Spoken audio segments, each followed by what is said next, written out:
Hello everyone, today I'm going to take you on a tour around the Portuguese Republic.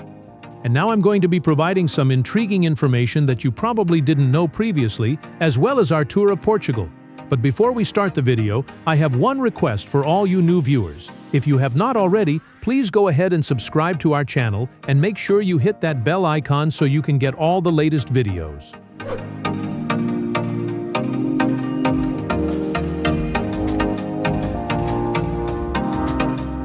Portugal might be easily overlooked on a map. It sits on the far western edge of Europe and is smaller than certain US states. Silence. Nothing. It is sometimes overshadowed by neighbors like Spain, France, or Italy. But size is not to be deceived. This is the country that transformed the globe. Over 600 years ago, Portuguese sailors went forth beyond the limit of the known map, over oceans many considered unreachable. Their journeys linked continents, created new trade channels, and changed the direction of world history forever. Few countries have occupied so little space and made so deep an impact. Today, Portugal is famed for its vibrant seaside resorts, majestic cliffs along the Atlantic, soulful Fado music, and laid-back lifestyle. But beyond these postcard-perfect backdrops lies a story of courage and ambition, of triumph and agonizing sacrifice. How did a little country on the western fringe of Europe develop one of the greatest marine empires the world has ever known? And the same empire that eventually collapsed, leaving its cultural fingerprints scattered over South America, Africa, Asia, and elsewhere. This is a journey that goes much beyond the normal travel guide. We'll discover wonderful stories from the past of Portugal, meet the people who formed this country, and see how past still lives on in its streets, castles, fishing villages, and bustling cities. You will discover along the trip a country where ancient traditions merge with modern concepts, and where the Atlantic Ocean remains a crucial element for identity and opportunity. Watch this documentary, and you may never look at Portugal the same way again. Sometimes the smallest of countries make the most impact on history.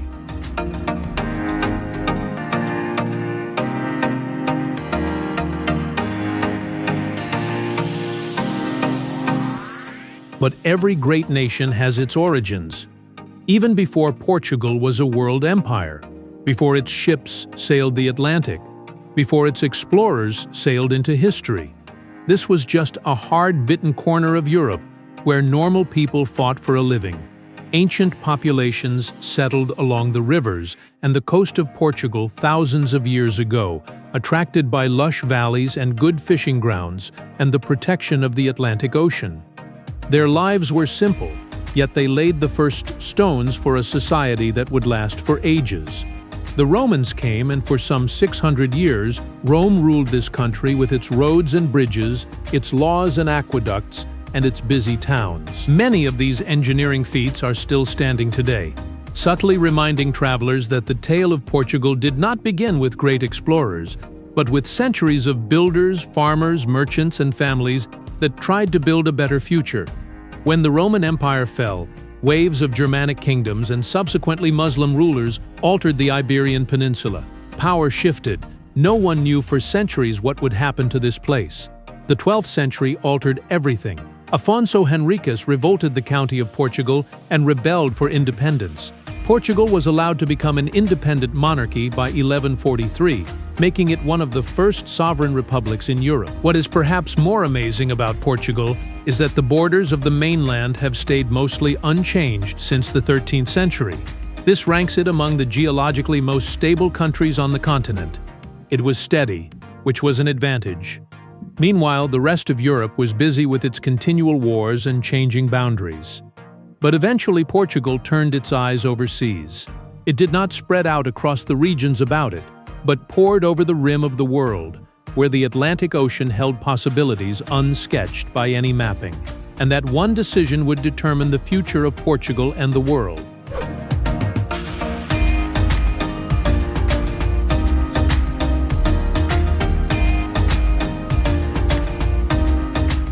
And what if the fate of every continent rested on a teeny-tiny kingdom? In the early 1400s, few could have predicted that the tiny country of Portugal, on Europe's western frontier, was about to embark on a period that would change the course of world history. Now there was no sea between them then. It had become an invitation. The story begins in 1415 with the Portuguese taking the North African port of Ceuta. It was more than a mere military triumph. It opened new routes of trade for Portugal and a new goal: to explore the mysterious oceans beyond the horizon. Portuguese ships, led by visionary leaders and skilled navigators, penetrated further along the west coast of Africa than any previous people. Each trip always carried a decent lot of risk. Sailors struggled with horrible storms, disease, starvation, and the scary thought of never seeing home again. And still they sailed, propelled by curiosity, by opportunity, by the fantasy of discovering new ways to the riches of Asia. They gave birth to the epoch which historians now name the Epoch of Discovery. Portuguese explorers carved out trading ports from West Africa to India, reached the coast of Brazil in South America, pushed into Southeast Asia, and developed commercial linkages between Europe, Africa, Asia, and the Americas. Over decades, a real worldwide marine network began to materialize for the first time ever. Portugal was the first modern ocean empire of the big world. Its power was more than military. It was the way to transfer languages, technology, religion, food, and ideas across thousands of miles of open water. But every kingdom of ambition has a price. Every epic journey had its families waiting in far-flung places, sailors never to be seen again, and civilization forever changed by the entrance of foreign vessels. The river which had delivered so great riches will one day also bring the first clues of the demise of an empire.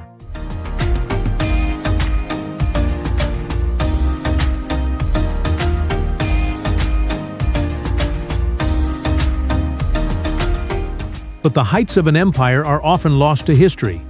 It restores the world that it changed. In the 16th century, Portugal grew from a little Atlantic kingdom into a major maritime power of the world. Ships of the period mapped the oceans with a stunning accuracy, knitting the continents together in an ever-expanding web of ports, trade routes, and cultural exchange. For generations, the Portuguese banner fluttered over lands many Europeans had thought were unreachable. For the power of the empire was not in the extent of its territory, but in the control of critical gates. Portugal, through its ports on the African coast, created a commerce network transporting spices, silk, gold, sugar, and many other items to the principal trading centers of the Indian Ocean and beyond.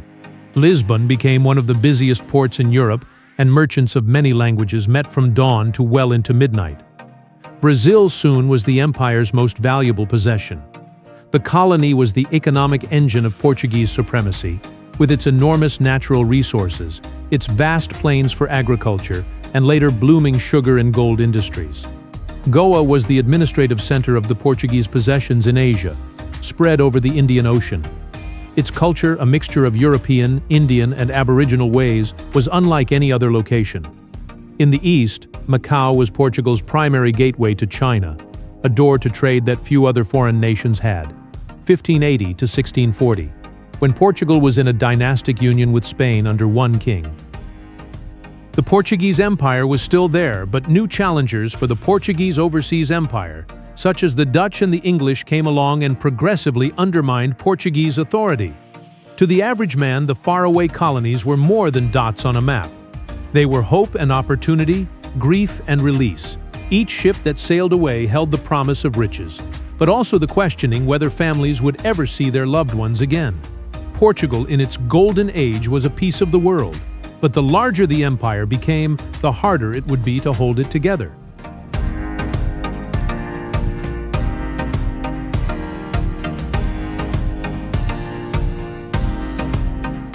But no empire, however mighty, can outrun the flow of time.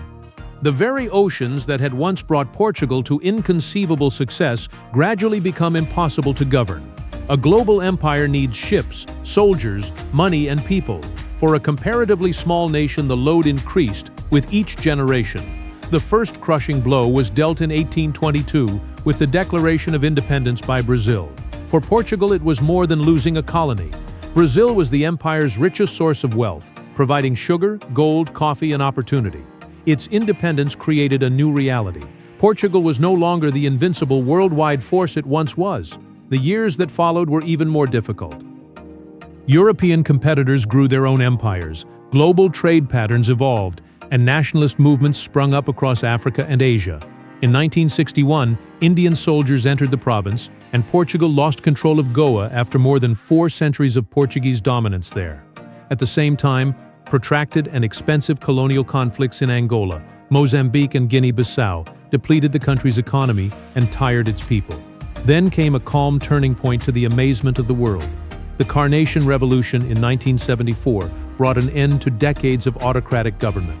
Civilians placed carnations in the barrels of soldiers' guns and instead of celebrating triumph with violence, created one of the most famous emblems of peaceful political change in history.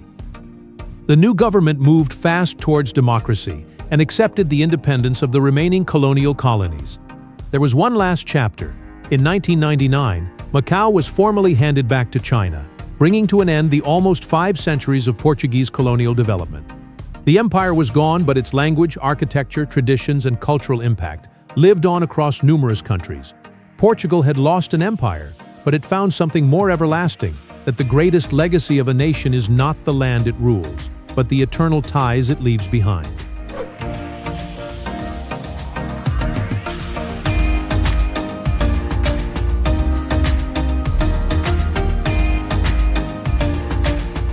What does it imply when an empire falls? For many countries, the answer is down. It was the beginning of a new era for Portugal. Freed from the burden of overseas colonies, Portugal turned inward. It invested in its own people, its own institutions, and its own destiny, not in foreign colonies. It was not a gain of land, but a gain in lives improved. In 1986, Portugal legally acceded to the European Economic Community, which later became the European Union. Membership opened new avenues of trade, education, infrastructure, and economic development. Roads were created all over the country. Old cities were rebuilt, and new generations had more opportunities to study, work, and travel around Europe. Today, Portugal has an area of about 92,000 square kilometers and a population of little over 10 million people. It has the euro as its official currency. It is a stable parliamentary democracy with administrations frequently elected. Portugal is no longer a world empire. It is now a country among the most admired in Europe for its political stability and peaceful democratic development. Today, Portugal is famous for something else. It is not on the map. The standard of living, from the busy streets of Lisbon to the vineyards of the Douro Valley and the dramatic cliffs of the Algarve, people have learned to take things slower. Families gather for long dinners together. Neighbors know each other's names, and the Atlantic Ocean is a daily reminder of the country's strong link to the wider world. Portugal no longer rules the fleets of sailboats around the globe. Instead, it demands respect in the globe through innovation, renewable energy, tourism, education, and a culture that respects history and development. Sometimes the hardest victory is to let go of the past. It's having the courage to make something better out of it.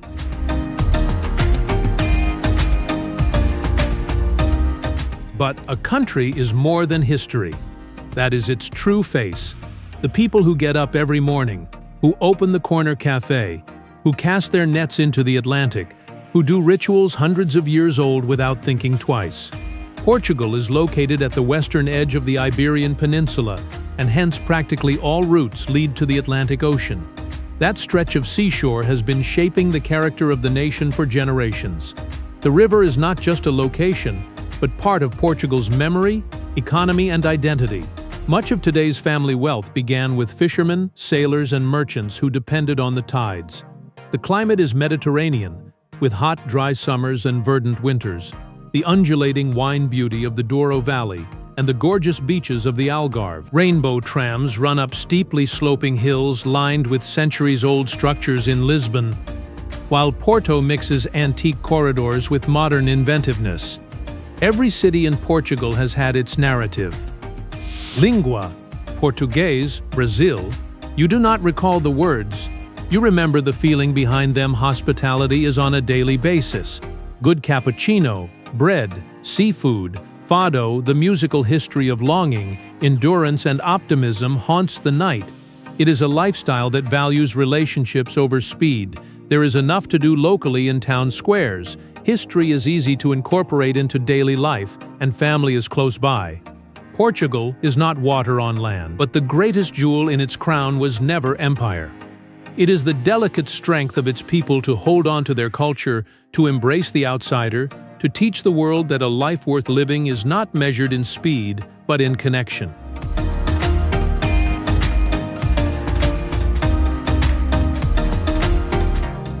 Water has always determined Portugal's fate. It just changed the country's sailing. Portuguese ships sought remote vistas for centuries in unexplored seas. The Atlantic waters are the spine of the nation's economy today. Through trade, fishing, tourism, and some of the most traveled shipping channels in Europe. The sea is no longer a road to empire, but the basis of a modern, internationalized nation. Portugal has a diversified economy with strengths in industry, technology, renewable energy, agriculture, and international trade. Its ports are still important connectors between Europe, Africa, and the Americas, and this still affords this little nation a disproportionately huge role in world trade. But perhaps the most concrete export of Portugal is more abstract. It is experience. Millions of tourists travel every year to feel something more than the famous landmarks. They come for the specific vibe that makes Portugal so remarkable. They wander through the old neighborhoods of Lisbon, walk across the famous Dom Luís Firth Bridge of Porto, look at the fairy tale palaces of Sintra, and look out from the gorgeous cliffs of the Algarve at the pounding waves of the Atlantic. These sites are not merely tourist attractions but living testaments to millennia of perseverance and discovery. Portugal is well known for the world-famous port wine, created in the Douro Valley, one of the oldest recognized wine districts in the world. The traditions still attract people from all over the world, as do the exceptional seafood, traditional cuisine, and the lively local festivals. Portugal is no land of riches and refinement. It is the actual history. There is no museum piece. You'll find it in cobblestone alleyways and family-run cafes, in salt-weathered fishing boats, and in talks that go on long after the sun has set over the Atlantic. When Portugal united the world via discovery, today it draws people together through culture, friendliness, and the eternal reminder that the best adventures are not measured in kilometers, but in the memories we take home.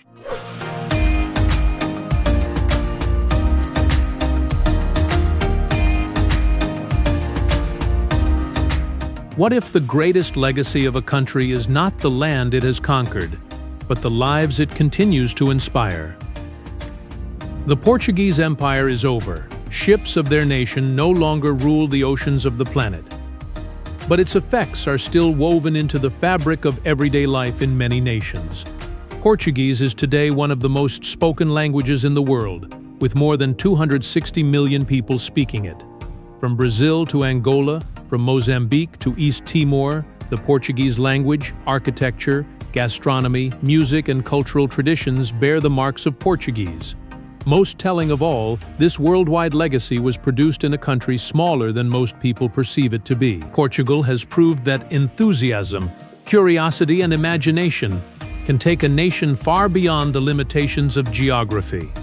Its explorers made the world more familiar to man, and its victories and its defeats remind us that, with every great triumph must go responsibility. Even now, if you travel around Portugal, you get a sense of that incredible combination of past and current. New cities have ancient castles, ancient monasteries with bustling cafes. The same harbors that explorers departed from on expeditions into the unknown are the same that fishing boats return to. Here, history is not a moment in time, but part of living day by day in a very genuine sense. And maybe the largest lesson from Portugal. Nations, as people, do not have all their moments of glory or all their times of tragedy. They define themselves by how they adapt, how they rebuild, how they push their tail forward. Our voyage may be over, but the story of Portugal is far from finished. In every Atlantic sunrise, in every traveler who sees its old pathways with new eyes. Portugal is more than a country. It's a reminder that even the littlest of countries may have a legacy that transcends oceans and centuries. This is one thing we have learnt above all from our time in Portugal. Greatness is not about stature or money or power. On the edge of Europe, a small country changed the world's history as its people dared to dream beyond the horizon. But Portugal also teaches us that success is not forever. We must learn, adapt, and evolve continues to survive. We do not share what we possess. Our culture's legacy is not in our literature or our monuments, but in the thoughts of other people. Thanks for viewing. Until then, stay on exploring, keep on learning, and remain excited with our magnificent world.